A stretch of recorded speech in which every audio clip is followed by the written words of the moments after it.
Take this conversation further right now with our panel of guests. On the left screen, we have Ufuk, a political analyst and author, joining us live from Istanbul. In the middle screen, we have Mehmet, a former Turkish diplomat, joining us from London. And on the far right, Malik Ayub Sumbal, a journalist and broadcaster, joining us live from Beijing. Gentlemen, to all three of you, a very warm welcome. We are grateful for your time today. Mehmet, I will start with you, if I may. The Kremlin has accused Ukraine on Monday of conducting, quote, energy terrorism and posing a danger to Europe's energy security after an attempted drone attack on a part of a major gas pipeline, that of the TurkStream. Mehmet, how do you read into that? Your thoughts, please. Well, that's not the first attempt, actually, against the TurkStream and Blue Stream. And jointly, they represent around 31 plus 16 BCM, 47. This is a huge amount, especially for Turkey, which depends heavily on Russia. So Ukraine has tried to do this in the past, alongside what they did in Nord Stream 1 and 2, actually. And a couple of months later, there was again failed attempt against Blue Stream and now TurkStream. Yeah. And this is not acceptable from the Turkish point of view, because this is the critical lifeline of natural gas flowing under the Black Sea to Turkey. Most of it used for Turkish consumption, but some are also going to the corridor all the way to Hungary, as you discussed. Yeah. And so it has impact on Europe, but it has a greater impact on the Turkish energy situation. And of course, in a war situation, both sides are attacking each other and trying to make their energy infrastructure ineffective. Right. But when it affects other nations in the region, critically depending on this supply, it's a different ball game. So it has to be reacted very swiftly and strongly, in my opinion. All right, I appreciate that. It's a good opinion, I think. Ufuk, over to you. What do you think could potentially happen if an attack on the TurkStream was successful? I guess like the sabotage, what happened to Nord Stream, what Mehmet was just referring to. Do you remember when I last joined you, I just stressed the need of further Turkey-Russia collaboration in the region. And it was partly because of that, because I was expecting that the Western countries, with support of some other countries, that they might, just try to sabotage Turkey and Russia relations in the eve of the events of Syria. But we shouldn't let it, happen, because we know the security of Black Sea depends on Russia and Turkey, and the energy pipelines, they should be under control of Turkey and Russia, because we know since the beginning of the war in Ukraine, between Russia and Ukraine, the Western countries, European countries particularly, they have been continuously supporting Ukraine. And in fact, Russia is fighting against the entire European continent, maybe. So it's proven that they're weak. They're not capable of fighting in terms of military, in terms of their economy. They have no capacity to sustain their support for Ukraine. Right. So this has proven for the United States, particularly for the upcoming President Donald Trump and the new key actors like Turkey, Russia, and other countries, that Turkey and Russia's position in terms of security, energy, and everything in this region is key in achieving stable region.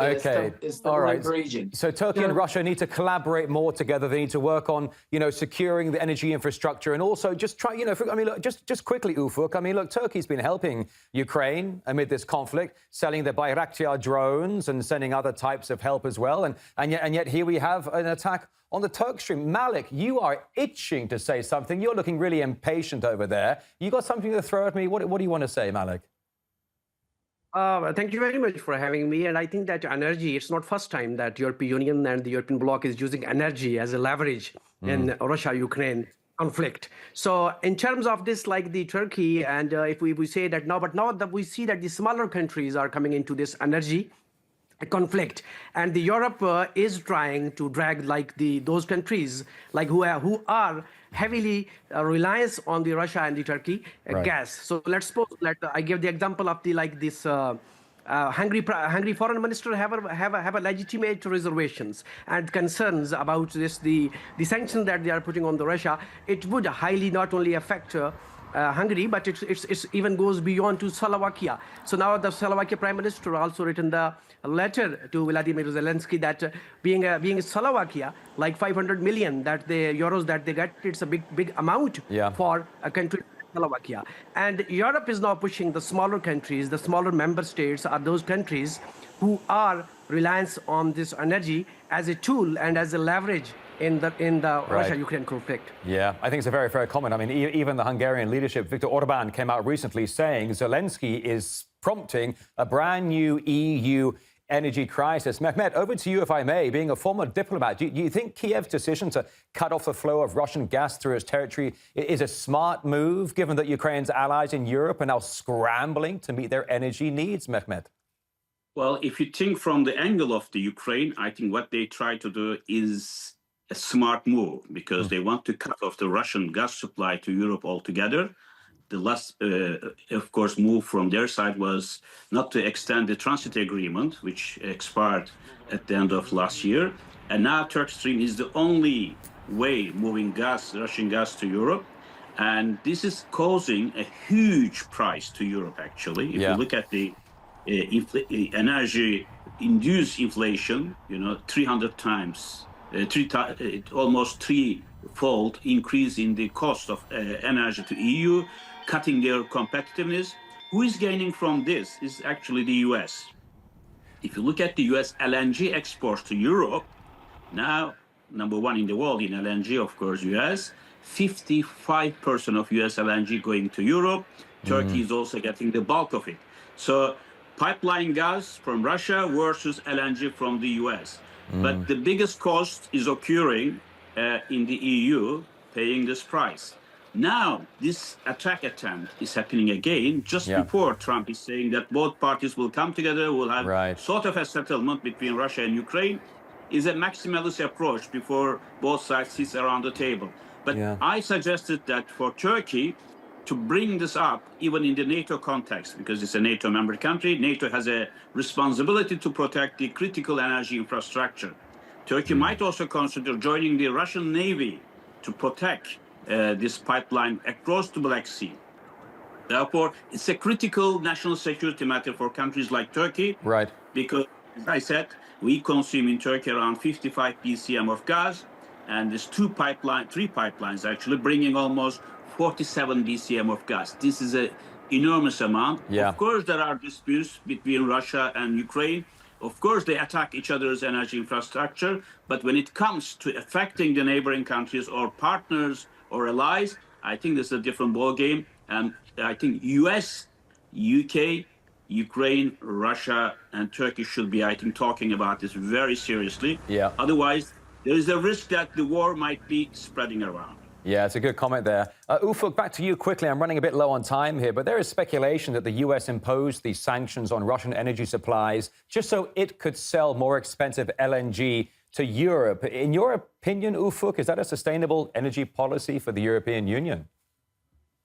So it's not. I was just trying to come to a point during my first answer. But what I was, trying to explain is, we should not confuse the regimes with the countries, because now Zelensky, the Ukrainian president, he's about to lose everything in terms of politically when Trump comes into power, and he very well knows that he will be forced to sit on the table with Russia and other actors in the region. So he is just trying to keep himself relevant in political scene, and that's why I think the recent attempt, took place. So what I was trying to explain to you is, okay, we might have some issues on several fronts, like Syria, in Libya, in other countries, but at the end of the day, Turkey and Russia has the final say on some issues. But our stance was different from European Union countries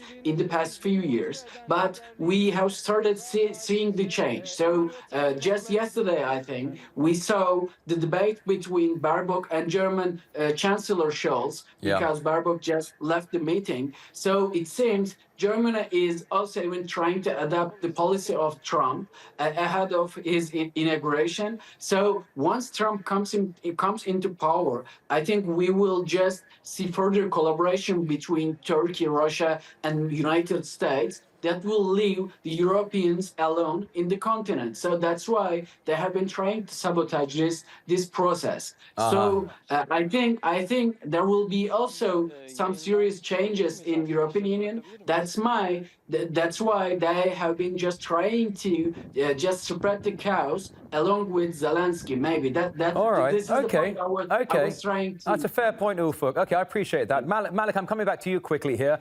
Russia's ambassador to the UN, Vasily Nebenzia, said the US and the UK might have been behind those attacks on the Turkish pipeline system. Just for a moment, Malik, have a listen to this, please.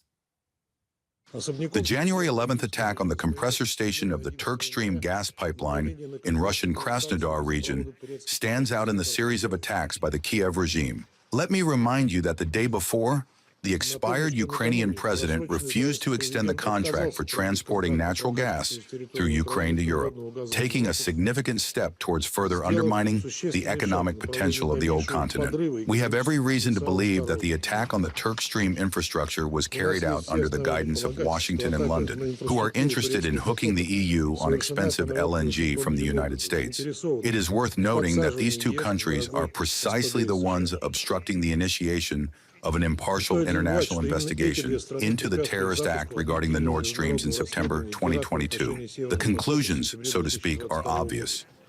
Yeah, some strong comments right there, Malik. I mean, what's your take on this? Does the US and UK, do they really believe they can get Europe hooked on more expensive energy by targeting these pipelines? Yeah, actually, I think that the coincidence of this, that Zelensky has suspended the Russian gas from Ukraine to Europe, and then simultaneously we saw this attack on TurkStream. So, of course, there is a very strong link between this and who is the beneficiary of this attack. So, if let's suppose that the US and UK is not behind these attacks, so why not the US and the UK should accept an impartial investigation into these attacks? Because we have been seeing that there was Nord Stream attack, then there is a TurkStream attack. So this aggressive behavior in the energy, in attacking on the energy sector and energy pipelines is disaster. And if there is the US and the UK is not behind these kind of attacks, then I think that there should be an impartial investigations on some international body who operates and monitors these energy sectors. Yeah, I think it's a great comment there. I appreciate that, Malik. And Mehmet, I'm coming back to you here quickly. All these sanctions from America, sanctioning Russian energy in Europe. Europe's going through an energy crisis right now. I mean, I get it. You know, I remember a couple of years ago, Europe said, we don't want money going into Putin's war coffers. I remember that statement. But now Europe is struggling amid an energy crisis, and European economies are going down the tank right now. So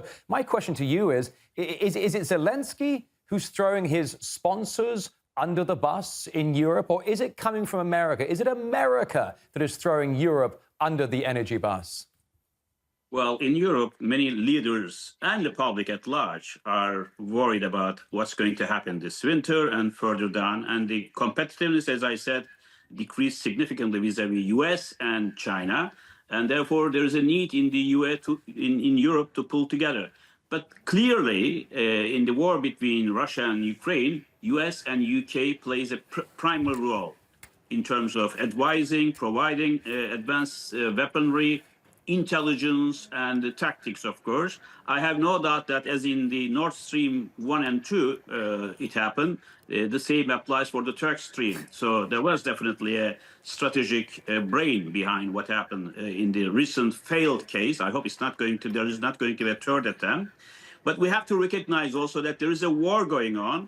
Russia is attacking Ukrainian infrastructure, energy infrastructure, seriously destroying it. And Ukraine is trying to do the same thing. My point here is that when it comes to the neighboring regions affecting their energy supply security and national security, one has to be very careful. And I hope that with Trump coming now to power tomorrow, there will be some sort of a ceasefire and some partial settlement so that this kind of attacks which is inflicting huge damage, human as well as material, will come to a stop. Then we have to think about it. But this is a maximalist approach. Before sitting on the table, they want to do whatever they can. And Europeans shouldn't be happy about it because they are losing a lot of ground. They lost trust in Russia, Ukraine, of course, because of what happened. So when the war is over, I don't think that we are going to return to the normalcy as before 2022. So there's a lot of effort to do. But I think we have to keep the situation under control. Both Moscow, Kiev, Washington, Ankara, and Brussels need to work on this. Otherwise, as I said, this war has the huge risk of spreading, which is not going to be in the benefit of anybody in the region. I think that's some really fair and balanced commentary. Mehmet Uçu, right there, a former Turkish diplomat joining us from London on the centre screen. Also, Ufuk Taşçı, a political analyst and author in Istanbul on the left. And on the far right there, it is Malik Ayub Sumbal, a journalist and broadcaster joining us from Beijing. Gentlemen, I wish we had more time. Next time, we could talk until the cows come home. But to all of you, thank you very much for your time and your commentary. Thank you. Thank you. Well, as is typically the case, Western mainstream